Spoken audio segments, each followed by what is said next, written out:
Hello everyone, welcome back to Freelance for Freedom.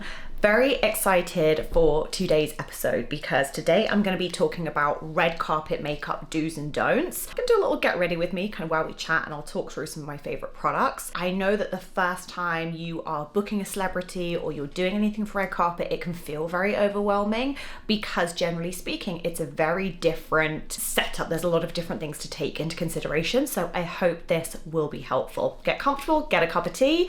I'm excited to chat. So I already have my moisturizer on, and the bases that I love for red carpet. The first one, I've actually ran out of my shade, so I need to replenish it, but of course it is the Giorgio Armani Luminous Silk. Now I know this won't come as a surprise to most people if you are familiar with any of the kind of red carpet MUA hero products. That is definitely one of them. And this comes down to my first don't. Okay, so my first don't would be avoid where possible. Don't use anything with too high an SPF, because anything with too high SPF is more likely to give flashback.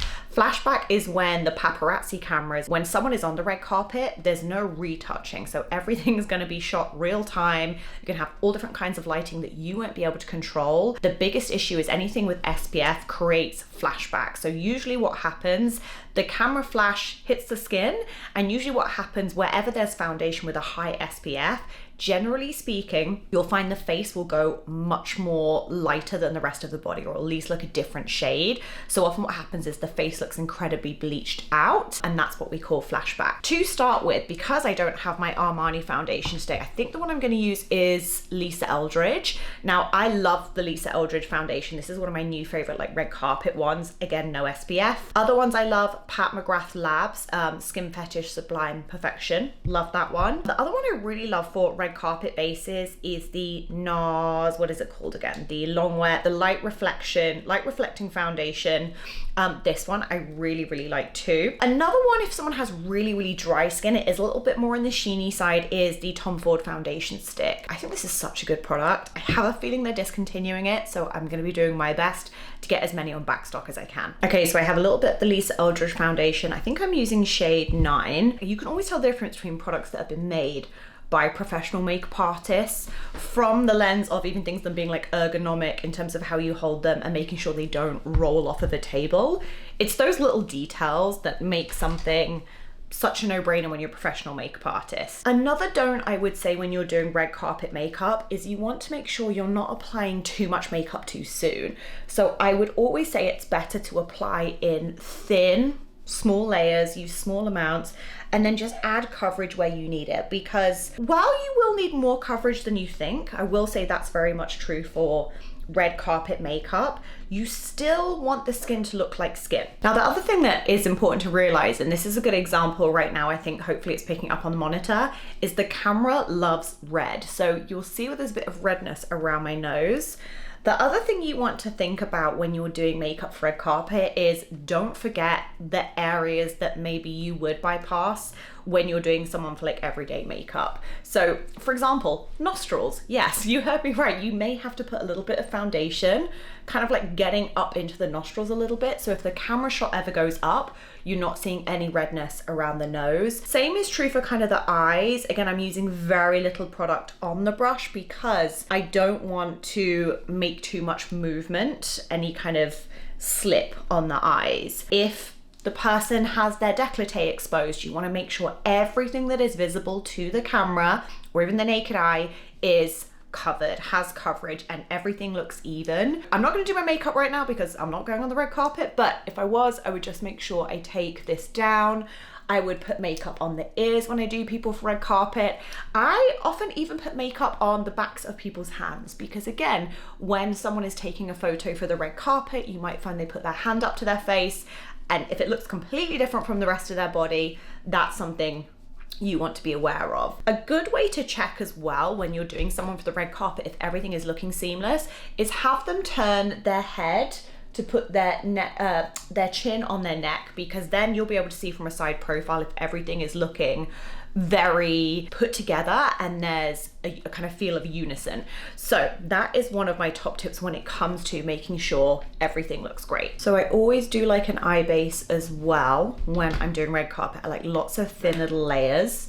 So I am taking, where's my brush, a little bit of the Armani eye tint. I think this is shade 22, I want to say, and I'm just going to use this in place of an eye primer. So I'm going to do a wash of this all over. And the reason I like something with a little bit of color in is because it actually takes away any kind of redness on the eyelid. So already I know I'm not going to have to worry about any eyeshadows being too translucent. The next don't, while I use some concealer, I'm going to use the Dior Skin Correct Concealer, which is one of my favorites for red carpet. The next don't I want you to think about is avoid using any foundations or base products that are too glowy. Now hear me out, because you know I love a glowy skin look.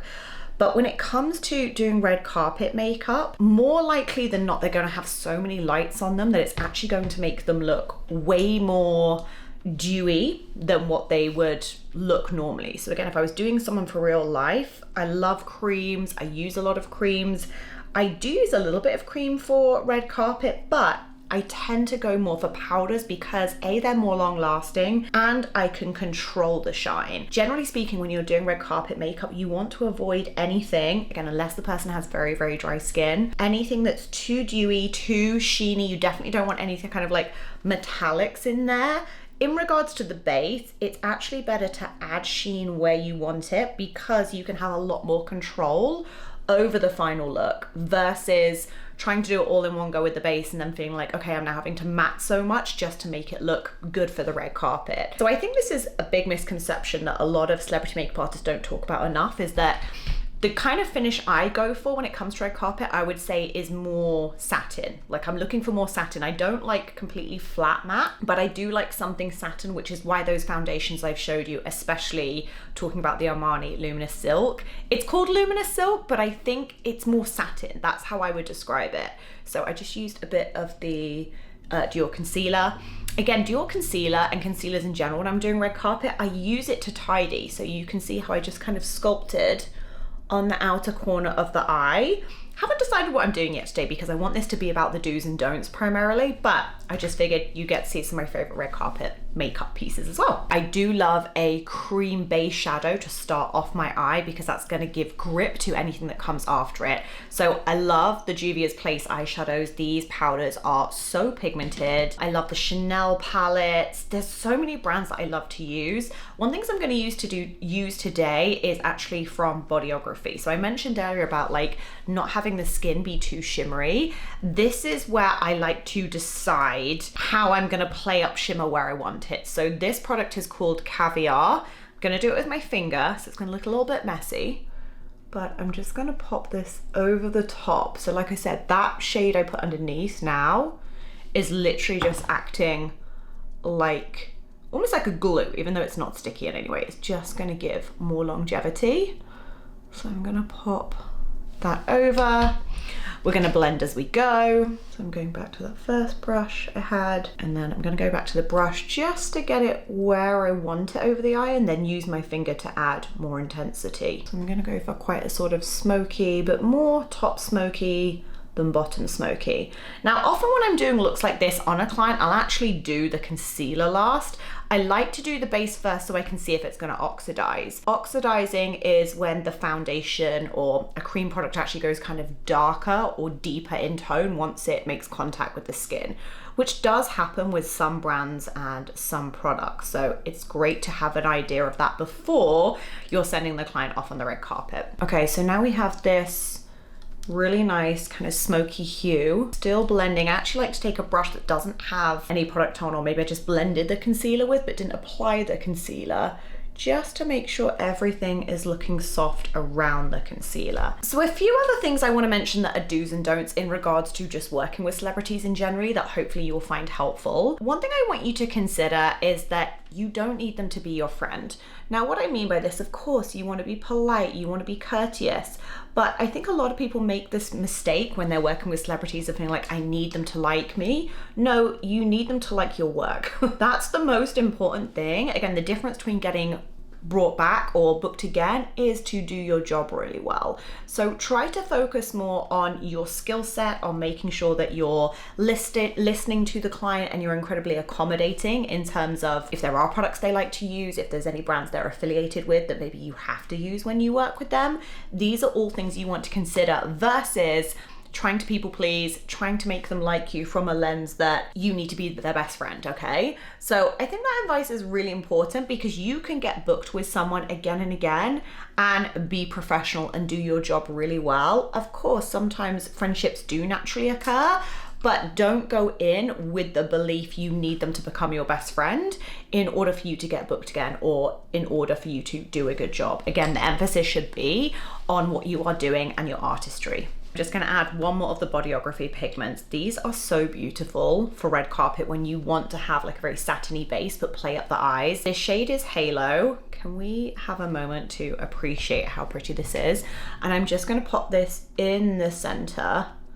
Can we see how gorgeous that is? Just to add a little bit more reflection. I'm even thinking I need to change my earrings now because I'm making a much more cool toned look than I had originally planned to. So I might need to change in some silver earrings, but that's fine. Again, anything that spills down, not a problem. And I'm focusing more of it on the center and then patting either side as I go. A little bit of dimension on the eyes. I'm just gonna clean up underneath and we're gonna get into what you should do when you're doing red carpet makeup. Okay, so I'm gonna take Lisa Eldridge's, I think this is called Kitten Flick, and I'm just gonna use this to press right into the roots. So I'm not technically using this to line right now, I'm just using it to make sure there's no gaps near the lashes. So I'm almost stamping it onto the lash line. Already you can see it just gives a little bit more definition. Okay, so then I'm going to take this eyeshadow palette from Chanel. This is Quad Intisse Essential, and I'm just going to take this kind of like greigey color and just buff that a little bit into the lash line, just to kind of soften where I put that black eyeliner, pushing that in along the lash line. You can see I'm just using this to kind of softly sculpt along the lash line. And rather than doing a flick for this look, I just want to kind of take it upwards on the outer corner. So I'm kind of like, I like to use a stippling motion because again, we've got all these thin layers, so it's going to last really, really well. I'm just using this to kind of smudge in. And then you can use something like a more blunt brush that's a little bit more densely packed with the bristles, just to really push that into the lash line. You'll also notice that when you're working with products and you've done little thin layers, everything kind of catches together much better versus feeling like you have any fallout or fall down. Again, I think one of the best things to remember when it comes to doing any kind of makeup look is you need multiple clean brushes so that when you're going in with your blend, you don't get to a point where like all your brushes have too much pigment in them and you're just moving pigment around. The first thing I want you to think about when it comes to red carpet makeup is you want to make sure that you are communicating with the stylist if there is one and the hair artist if there is one, if you're not doing both hair and makeup. I say this because when it comes to red carpet, the whole premise is for everything to look incredibly seamless. You want everything to look like it is working together in harmony. So if you haven't seen what the client is wearing, what the celebrity is planning to do for their hair, you could do a beautiful makeup look, but you might find that it's either overpowering or it takes away from the overall feel when everything else is put together. So the first thing you want to do every single time you are working red carpet is, where possible, speak to the stylist beforehand, make sure you know what the clothes are, what the outfit is. Even if there's multiple options, what are those multiple options? So you can always go into a red carpet job with an idea in mind. You don't want to arrive there and feel like you're having to wing it. You want to have some ideas in mind when it comes to textures, if there are any, the color palettes you want to use, and again, what will overall complement the look together. So I'm just using some Thrive Cosmetics mascara. I'm not gonna do individual lashes for this, but I definitely think a do for me is I really favor individual lashes over strips because they're so much more invisible from the red carpet. And again, you have a lot more control over where you build. You can create much more of a kind of custom lash look versus something like a strip lash where you get what you get. So another one of my top tips for doing red carpet makeup, especially if you're worried about things like flashback, is to always take a photo of the client on your phone with the flash on before they leave for the red carpet. This way you'll be able to get an idea of if the products you've used are working. So if you take a photo first using flash photography on your phone, you can really study the makeup. Even if you've been looking at someone for say 30 minutes straight, you might feel like just taking that photo actually gives you like you're seeing things from a new set of eyes, like fresh lens. And again, you'll be able to check if there is any flashback and if the makeup is looking different when it's photographed. So this is a really important step and something I used to do a lot. It was also great because it meant I had a photo of the celebrity and the makeup I'd done in order for me to study that look later and think about where could I have done things differently? Was there anything I could have improved? And also kind of analyze my skill from a place of self-awareness is necessary to become a really good artist, and that's very different from self-deprecation. So a lot of artists, when they think about critiquing their work, see it as like, oh, I'm bad, I did this bad, I should have done this better. But really what you're doing is collecting data. Okay, so we have concealer on. Usually at this point, I might just add like a dot more if I feel it needs it. So I'm just gonna look in my monitor. I'm gonna add like 2 dots. So you can see I'm not adding a lot of product. I'm not going overboard. I just want to be able to make sure everything is working in harmony. And this is where if I was going to use creams, I would actually start kind of layering with creams before I use powders.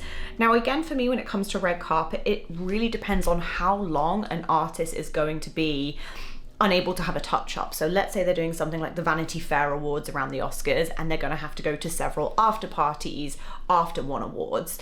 I need to think very strategically about how long things are going to last, which is why my go-to is to make sure I'm doing lots of thin layers. Let's pretend this was just a regular press junket where I could do touch-ups, or it is a red carpet where they're only going to be on there for a little while. This is where I would go to powders. Another do is to make sure when you're working with a celebrity, especially if they already have the outfit on, which sometimes they will if it's something that is going to be more difficult for them to get on in terms of the hairstyling or anything like that, make sure you are using a pressed powder, because you do not want to get anything on the outfit. If you get anything on the outfit, you will be public enemy #1 with the styling, with the stylist. Where possible, I recommend a pressed powder. Now, if you are going to use a loose powder, just make sure you have a gown, you have something that you can, again, control where the makeup is going, because loose powder, once it's on, if the outfit gets ruined or something happens to the outfit, there's not a lot you can do about that. I'm just doing a very thin dusting. And again, because I'm using more of a satin finish foundation and my skin type, I don't need a lot of powder. So I'm using this more just to create a bit of slip so there's no separation of the powders on my skin and it doesn't look blotchy. Now, I don't always use bronzer, especially if I'm doing a more cool toned look, but for this, I am going to use a little bit just to add a bit of warmth and a little bit of shape. My personal belief is not everybody needs contour. So think about the artist you're working with, think about the client you're working with, like what is their preferences? Again, you have to take this into consideration. You definitely do have to think about a client's preferences when you are doing with someone for red carpet. And inside Freelance with Freedom, we actually have a whole module on the business of working with celebrities. So like where you find the people you need to get in with celebrities, to get in with their teams, and a much more extensive overview of answering questions around this. So we do have that as well inside Freelance with Freedom. Little bit of that just to give, it's giving more shape. So I'm just prepping my lips with some Augustinus Better lip balm, ready for when I come to do my lips. But already I can see things coming together.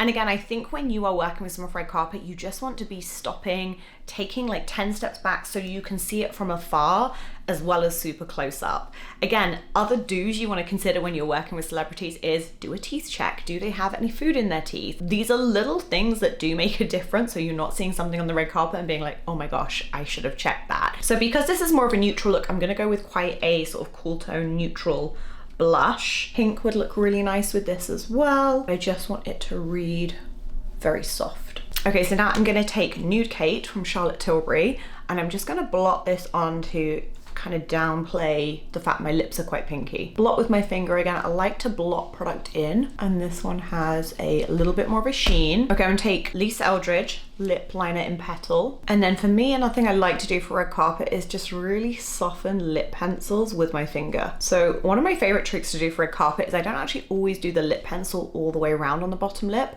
Sometimes I just do it in the center and then just soften. And same with the top. I don't necessarily go all the way around, but I blend with my finger. I quite like a blurred, soft edge, and that pinkiness just brings a little bit more of the cool tone back in. And then I'm just going back over with that lipstick, but I'm just blotting. I'm not kind of going for like full pigment. Another thing you do want to think about as well, that's a do, is making sure you do get there on time, but you're not early. When it comes to getting a celebrity ready for the red carpet, often you might be getting them ready in their hotel room or at their home. So you want to maximize the time they have alone versus you creating an awkward scenario where you're waiting somewhere and kind of encroaching on their privacy and their personal space and time. So I always recommend arrive on time. Make sure you're there early, but obviously you don't want to go in or knock on the door early. Just make sure you're there so the moment your call time is, you're able to knock on the door. So that is the finished look. I hope you enjoyed this tutorial. I love doing this. I know this was like a tutorial slash do's and don'ts, but I just wanted to talk a little bit more in depth about red carpet makeup because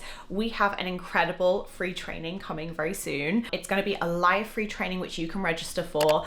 It's called How to Book Celebrities Even If You're a Nobody. So even if you're starting from scratch, even if you live in an area where you have no idea how to book celebrities, you have zero contacts, you don't believe the market you're in is going to mean you can get that kind of work, we are going to show you how inside this free training. So make sure you register for that. I'm going to leave the link below. I cannot wait to see you there. Hope you enjoyed this look. Let me know your red carpet favorites below as well. So I hope that was helpful and I can't wait to see you in the next one.